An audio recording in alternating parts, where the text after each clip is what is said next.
Is Pittsburgh a global city?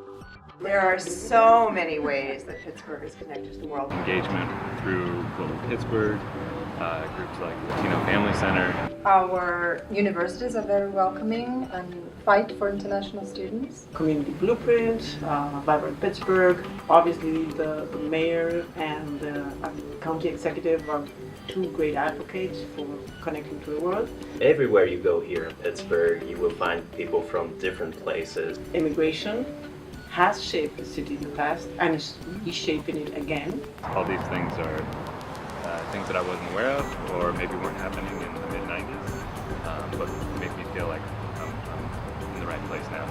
But how are people navigating Pittsburgh's global engagement landscape? Where are they getting information about opportunities, events, and research? I went to a search engine. Definitely using the internet. Or they ask someone that they know who can advise them who to connect with, what organizations they should contact. Honestly, I would hit the internet. But so far, I don't know what the clear one-stop shop would be. Oftentimes we're limited. We're limited just to the things that we know about, the networks we're already involved in. So Pittsburgh's global engagement landscape isn't centralized. That's a challenge. How does this affect newcomers such as immigrants and refugees and their ability to find information? I think we started to get to know more Brazilians when we were just like wandering around Pittsburgh. What's my appetite? I'm there. One of the challenges here for not only Brazilians, but I think for immigrants in general, it's concerned about healthcare. They have different townships, school districts. They don't know the boundaries to say, okay, this is a place where I should take my children. And I remember my wife she was sick 2 years ago. And then we were just struggling to find solutions for her.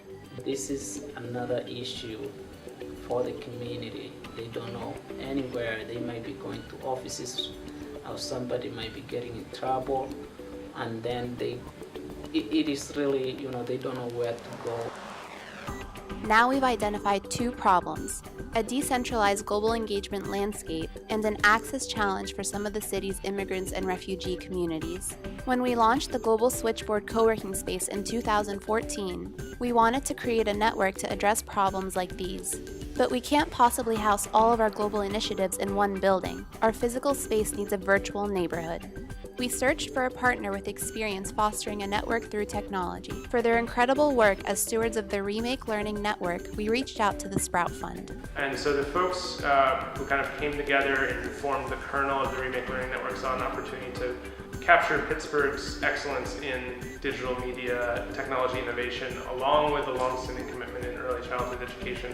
So there's all these people doing amazing work in Pittsburgh, but they really could have benefited from talking to each other. And one of the things we did was build a platform at remakellearning.org to help not only represent everything that was going on within the Remake Learning Network, but also to give people a place to go to find out how they could get more involved. When you have a community in 2016, it's essential to have that community also exist online.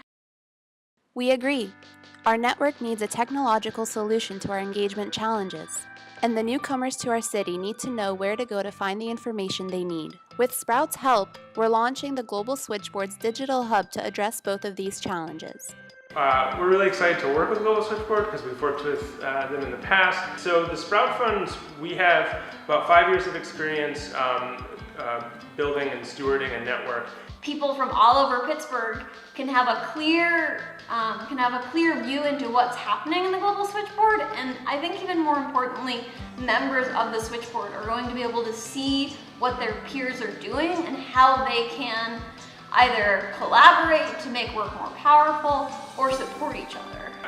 If this is a success, I think that what people could look forward to is an easy to use and attractive home base not for an organization or not for an individual, but for an issue area or a collaborative space that multiple organizations are working on and working toward. We're relying on feedback from our network to know what the end users of the digital hub will need.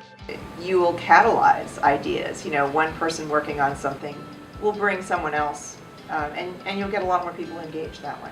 if this digital hub was thematically organized, or immigrant rights, or refugee issues, if you could pick a theme, and then from that you could see what branches out from that. Being able to go to a central location and look for these ideas will really allow me to expand beyond simply our own network. Absent context or organization, lists are of limited value. It might be if I access this place, if they have it on one place right here and I can find it out. And I think that would be really helpful. I think there's definitely a need. I think that there's a space that is unoccupied. I think there's demand there. Every time something is put out to try to address that issue, the demand overwhelms the offer. Like any technological solution, the digital hub requires an investment of time and money. So I'd say that some of the major costs we're facing with the project are working with some developers to help build the tool. One of the biggest aspects of maintaining a healthy digital community of practice is the idea of a content manager or a community manager. So there's going to be some outreach costs. I think there's going to be some potential training costs. Make sure that we don't forget to pay to help equip people to use it and make it part of their work. And it's sometimes so frustrating to see like Google comes out with something really cool, but only those that can pay for it are going to have access to it. So having a digital hub where people could learn about all of the global initiatives that are here and all of the different aspects of the world in which, the way in which Pittsburgh is connecting to the world is definitely, I would say, a must-have. Hi, my name is Adet Mohammed. I'm Nathan Darity. And I'm Laura Amster. We're the staff of the Global Switchboard. And we're the team dedicated to building the digital hub. Thanks so much for your consideration.